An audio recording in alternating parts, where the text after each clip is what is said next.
J'ai fait l'amour. Eh bien, ne cherchez plus, Anissa l'a trouvé, le bonheur. Alors, je l'ai trouvé grâce aux Danois, effectivement, parce qu'ils ont eu la délicieuse idée de consacrer un programme au bonheur. Alors, le bonheur, c'est quoi? C'est un état. C'est un état qui est lui-même l'addition de plein de petites émotions. Exactement. Et c'est, on va dire, un état qu'on cherche. Certains vont chercher toute leur vie sans le trouver, voire plusieurs vies. Et puis d'autres, quand on le trouve, on fait tout pour le garder. Et c'est une notion qui est le saint graal, on va dire, de toute une vie, mais qui aussi s'analyse, se mesure, s'expertise. Comme vous le savez, nous avons des scientifiques, des chercheurs qui, chaque année, contribuent à la publication d'un rapport publié par les Nations Unies et qui mesure le degré de bonheur des citoyens et qui établit un classement mondial. Dans le dernier rapport, regardez, il commence comme ça.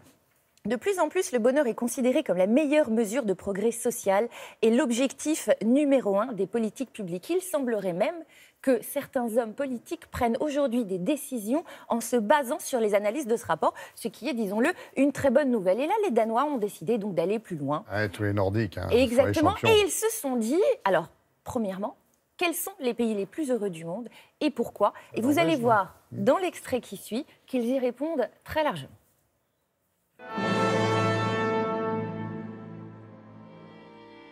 Verdens lykkeligste mennesker bor her i de nordiske lande. Det viser den nyeste forskning og FN's årlige lykkeundersøgelse. Men her i Norden er det næsten altid mørkt. Det regner meget, og jeg vil egentlig ikke også ret melankolske. Well. Hvordan kan vi dog være verdens lykkeligste? Wow. Og hvordan passer vi på lykken, så den ikke forsvinder? I denne serie rejser vi ud og møder lykkeforskere, eksperter og nordiske kulturambassadører, der har sat deres præg på vores verden. Så er der vin. Og vi undersøger de helt særlige grundværdier, som den nordiske lykke hviler på.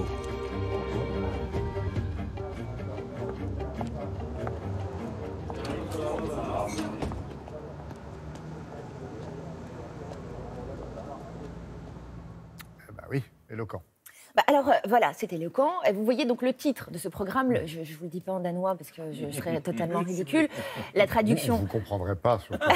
C'est possible. Donc le pays le plus heureux du monde. Et ce qu'on apprend, c'est que c'est évidemment les pays nordiques. Alors pour répondre à la question, cette année pour le classement 2018, la première place revient à la Finlande.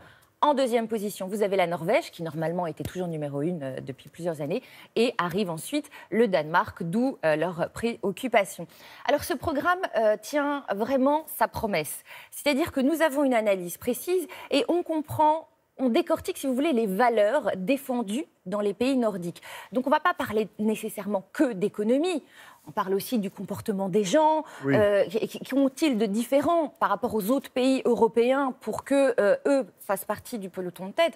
Alors que nous, par exemple, en France, on est 23e en 2018, alors que l'année qui précédait, on était plus proche de la 30e place. Pas être les meilleurs en tout. Hein. Alors... Oh non, on ne peut pas effectivement être les meilleurs en tout. Alors pourquoi et qu'est-ce qu'on peut leur envier? Est-ce qu'on pourrait éventuellement s'inspirer de leur modèle, savoir ce qu'il faudrait qu'on applique comme règle? Ils nous en expliquent quelques-unes.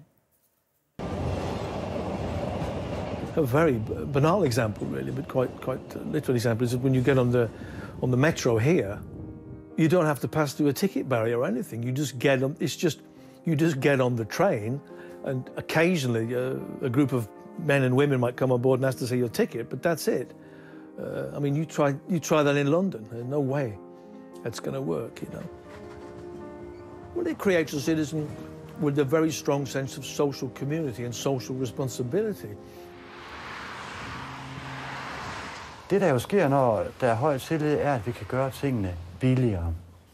Det kaldes med et fint ord transaktionsomkostninger. Det vil sige, at alle omkostninger forbundet med en transaktion, eller en handel, eller en aftale, de bliver lavere, når der er høj tillid. Og det betyder, at vi kan lave aftaler baseret på et ord.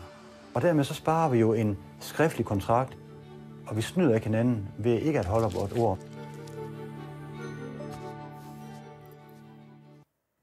Bon, on vit vraiment dans le meilleur des mondes. Hein. C'est absolument extraordinaire. Comme une quoi société c'est possible. basée sur la confiance, absolument comme quoi c'est possible. Et c'est ce qui responsabilise, selon les analyses des experts, les citoyens. Alors, on ne va pas non plus totalement cracher dans la soupe.